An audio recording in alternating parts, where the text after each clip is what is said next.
Stéphane Bern et Mathieu Noël. Historiquement vôtre. L'heure est venue de décortiquer une expression en compagnie de notre maître capello à nous, c'est Stéphane Bern. Stéphane, c'est le mot de la fin.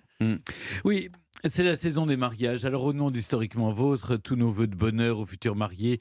Courage pour respecter les gestes barrières en dansant la chenille qui redémarre. Et surtout, n'oubliez pas d'enlever le masque pour embrasser la mariée. Bref, l'expression du jour, c'est lune de miel. Pourquoi dit-on lune de miel ? Alors, lune de miel, c'est normalement le premier mois du mariage, mais c'est aussi comme ça qu'on appelle le voyage de noces, la nuit de noces. Alors, d'où vient lune de miel ? Je vous pose la question, Stéphane. Eh bien, de nos amis anglais.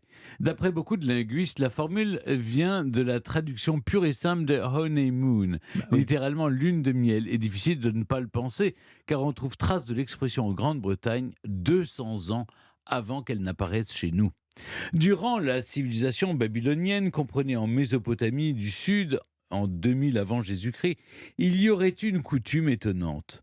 Lors d'un mariage, le père de la mariée se devait de fournir à son gendre autant qu'il le pouvait de la bière au miel. Je sens qu'Olivier Pouls a tout à coup des envies de mariage babylonien.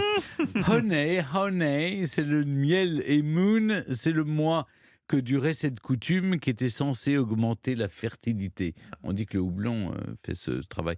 Ce n'est qu'au 19e siècle que les Anglais inventèrent une autre coutume, celle de partir en voyage un mois après la noce. En théorie, c'était pour rendre visite à toutes celles et ceux qui n'avaient pas pu venir au mariage. Ça s'est vite transformé en voyage pour mieux se retrouver à deux, loin de ceux qui avaient assisté à la noce, et puis pour que 9 mois plus tard naisse un héritier. La lune de miel, on le dit dans tous les pays, sauf au Danemark. On dit que c'est les jours de pain blanc. Ça fait pas très envie, surtout dans un pays qui fait très bien le pain aux céréales. En Suède, on appelle cette période les mois des caresses. C'est déjà plus engageant.